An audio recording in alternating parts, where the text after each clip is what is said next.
গুলশানি ও খামারি ভাইরা আসসালামু আলাইকুম। দেশ ও দেশের বাইরে থেকে দূর দূরান্তে আমার এই অনুষ্ঠানটি প্রতিনিয়ত দেখে থাকেন কৃষি কথা ইউটিউব চ্যানেল থেকে জানাই সাথে সাদর সম্ভাষণ।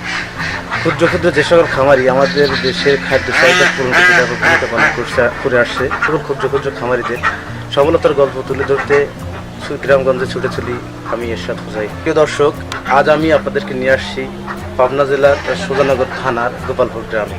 এই গ্রামে খাকি ক্যাম্বল জাতের হাঁস দিয়ে এক খামারি ভাই খামার শুরু করছেন। আমরা সেই খামারির সাথে সরাসরি কথা বলবো এবং জানবো খামার সম্পর্কে বিভিন্ন তথ্য।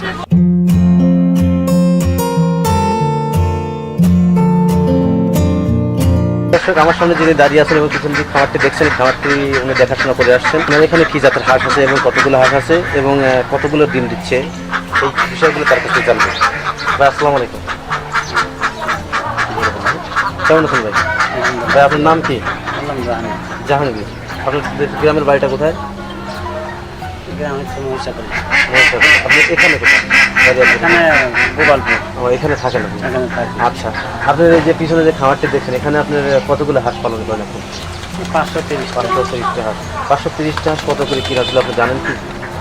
মালিক জানে। আচ্ছা, মালিক জানে। আচ্ছা, এই হাঁসে এখন কত দিকে ধান বা গম? 1.5 মণ খাওয়াতেছি, 2 মণ লাগতেছে, 1.5 মণ লাগতেছে, এরকম 2 মণ 1.5 মণ, মানে 1.5 মণ 2 মণ ধান লাগতেছে। ধান আর কি, ধান ছাড়া আর কি খাওয়া? ভুট্টা খাওয়াতেছে, মিশন বাঙালি ওইসব। এগুলো কোথা থেকে কিনে আনুন? কারখানায় কিনে দিয়েছি।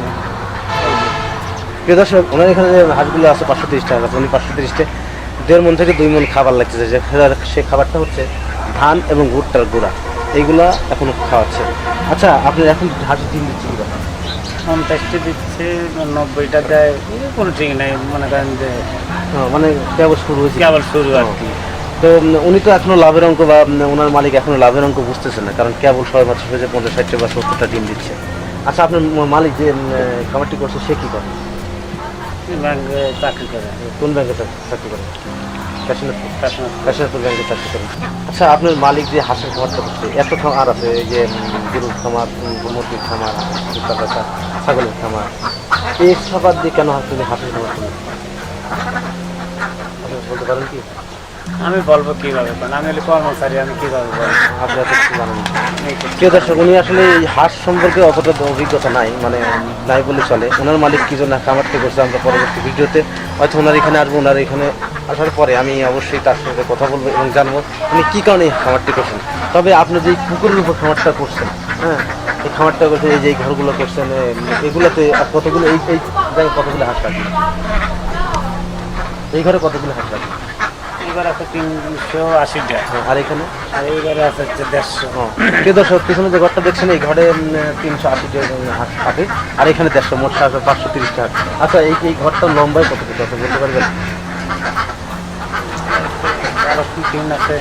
প্রিয় দর্শক, ওনার এখানে যে পিছনে ঘরটা আছে, এই ঘরটা 24 হাত লম্বা আর 6 হাত চওড়া। এই ঘরে উনি 350 হাঁস রাখেন। আর একটা ঘর, ছোট একটা ঘর আছে, এই ঘরটা হচ্ছে আপনার 12 হাত লম্বা আর 6 হাত চওড়া। এই ঘরটাতে উনি 4 হাত চওড়া, এই ঘরটাতে উনি 150 হাঁস পালন করে থাকেন।